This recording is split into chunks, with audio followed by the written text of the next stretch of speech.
안녕하세요. 워너비 국어학원 하진우 선생입니다. 오늘은 현대 소설을 어떤 식으로 풀어나가야 되는지에 대해서 2023학년도 현대 소설 23학년도 수능입니다. 수능의 현대 소설 쓰러지는 빛이라는 작품을 가지고 한번 설명을 드려보려고 합니다. 이게 어떤 식으로 풀어야 되는지 요령적 측면까지 설명을 드릴 거기 때문에 시간이 조금 걸릴 수 있습니다. 하지만 차분히 따라오시다 보면 소설이란 이렇게 푸는 것이구나 하고 이해를 쉽게 하실 수가 있을 거예요. 자, 그래서 도움이 좀 되시기를 바라는 마음에 최선을 다해서 영상을 녹화해 보겠습니다.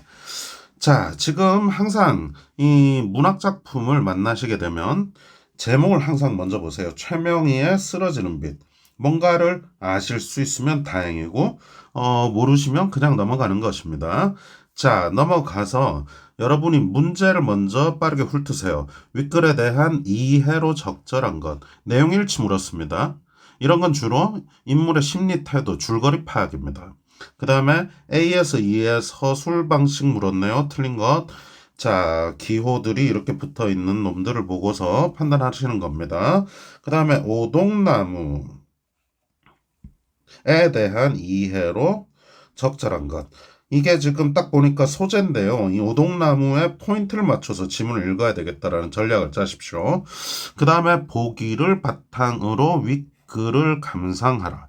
틀린 걸 골라라. 자, 이게 아주 중요하죠. 이 보기 박스를 어떻게 하시느냐가 여러분이 문제를 어떤 식으로 좀 더 빠르게 풀고, 그리고 지문 독해를 얼마나 수월하게 할 수 있느냐의 싸움이에요. 자, 지금 보기를 바탕으로 감상하라고 했는데 왜 여러분들은 아무 생각 없이 처음부터 지문부터 줄줄 읽은 다음에 이 문제 풀고 이 문제 풀고 이제서야 이 보기를 읽으세요? 그러니까 독해도 힘들고 문제풀이도 힘들어지는 거예요. 문학은 해석의 다양성이 존재하기 때문에 작품 해석에 도움을 주는 보기 박스가 지금처럼 반드시 존재합니다. 이 녀석을 먼저 읽고서 들어가세요. 자, 한번 같이 읽어볼까요? 집에 대한 정서적 반응은, 자, 지금 이 작품에는 집에 대한 정서적 반응이 나온다고 했습니다. 집의 구조, 환경, 기간 등의 요인에 따라 다를 수 있다. 자신이 거주하는 집의 외 내부와 관계를 맺으며 충분한 시간 동안 쌓은 경험들은 현재 살고 있는 집에 대한 정서를 형성하는 데 영향을 주며 다른 낯선 공간에 대한 정서적 반응에 영향을 주기도 한다. 자, 지금 보니까 낯선 공간 지문 속에 나오겠네요. 그 다음에 현재 살고 있는 집 나올 겁니다. 두 개를 차이점을 잡으셔야 돼요. 그리고 쓰러지는 빛은 이사할 처지에 놓인 한 가족의 이야기를 해주겠다라고 알려주네요. 집에 대한 나의 정서적 반응을 잘 생각하면서 독해를 해봐야 됩니다. 자, 그런데 여러분들 보기를 읽으시고 나면 항상 대부분 틀린 거 하나를 물어요. 틀린 거 하나를 묻기 때문에 이 5개의 선지 중에 어느 한 부분은 틀려 있겠지만 대부분 지문을 정확하게 설명해주고 있는 놈들이에요.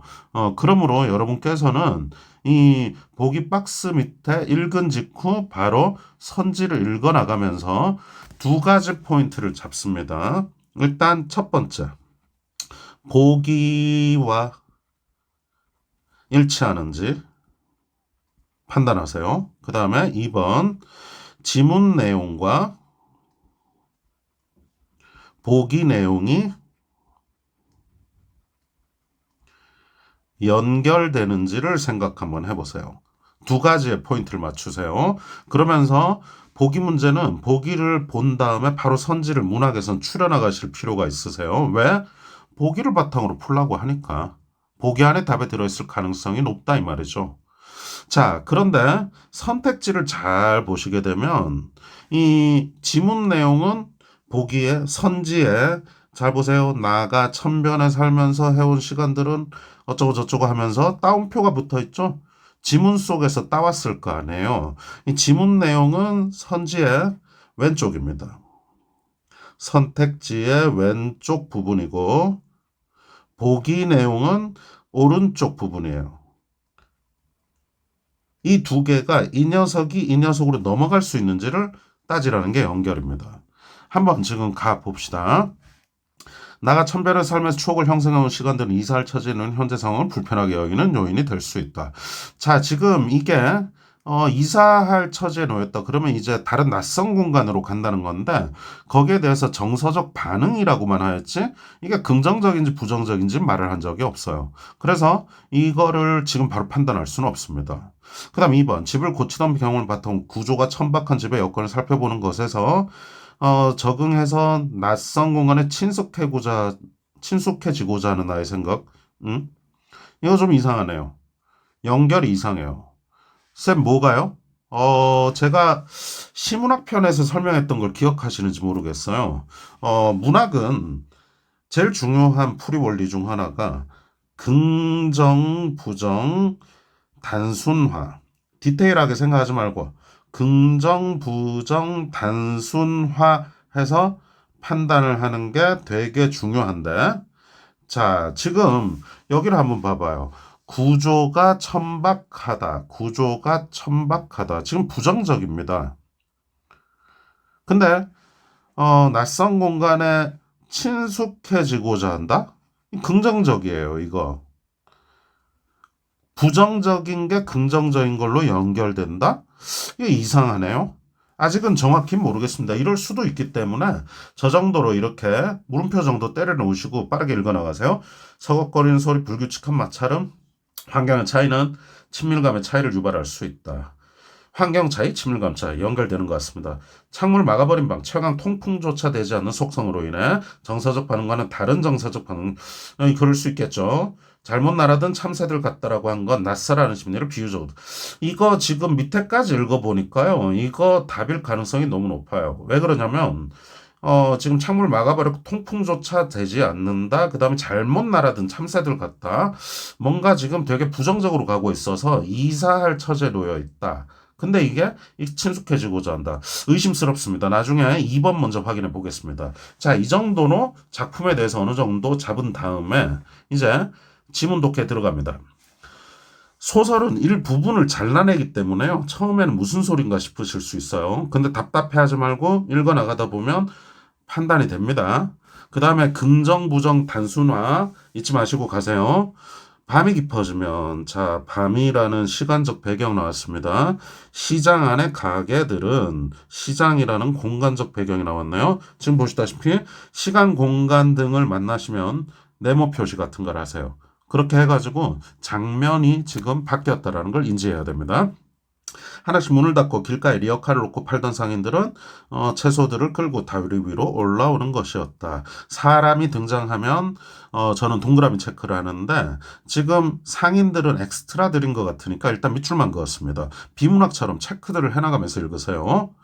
그 모양을 이만쯤에 서서 흔들리는 버드나무 가지 사이로 바라보면 리어카마다 켜져 있는 불빛이 마치 난간에 무슨 꽃 등불을 달아놓은 것처럼 요요하였다.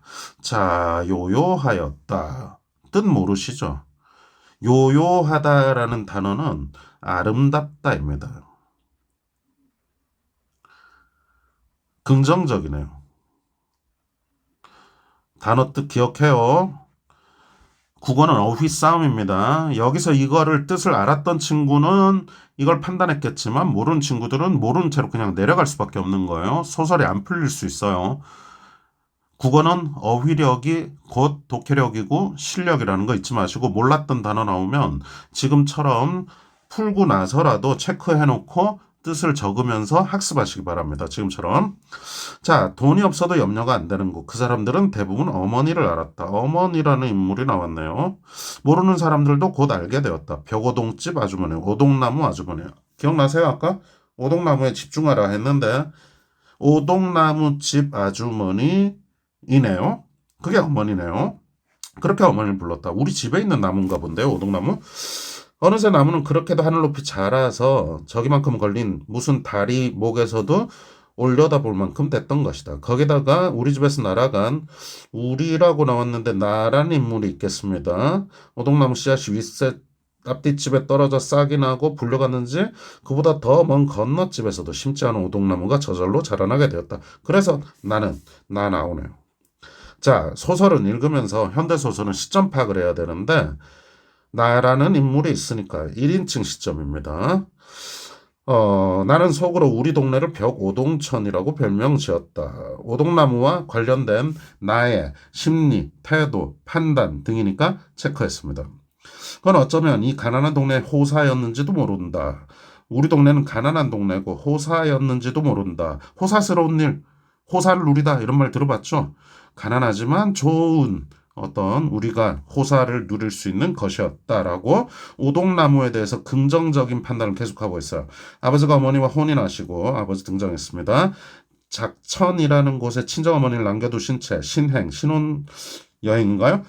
뒤에 전주로 돌아와 맨 처음 터를 잡은 곳이 바로 이 천변이었다. 아, 전주라는 공간에 천변, 물가에 있는 무슨 개천 같은 게 있나 봐요. 동네 뒤쪽으로는 산줄기가 쳐져 있고 앞쪽으로는 흰모래 등 시냇물이 흐르면 거기다가 시장까지 가까운 이곳은 자 지금 배경 묘사를 하는데 긍정적 묘사를 하고 있습니다. 그러면 인물의 심리 역시 당연히 긍정적이어야 합니다. 배경 묘사는 괜히 하는 거 아니에요. 이 천변에 대해서 묘사를 우리 집이 있는 공간 배경 묘사를 하면 앞으로 사건 전개니 인물의 심리니 이런 것과 직결된다는 거를 꼭 익혀두십시오.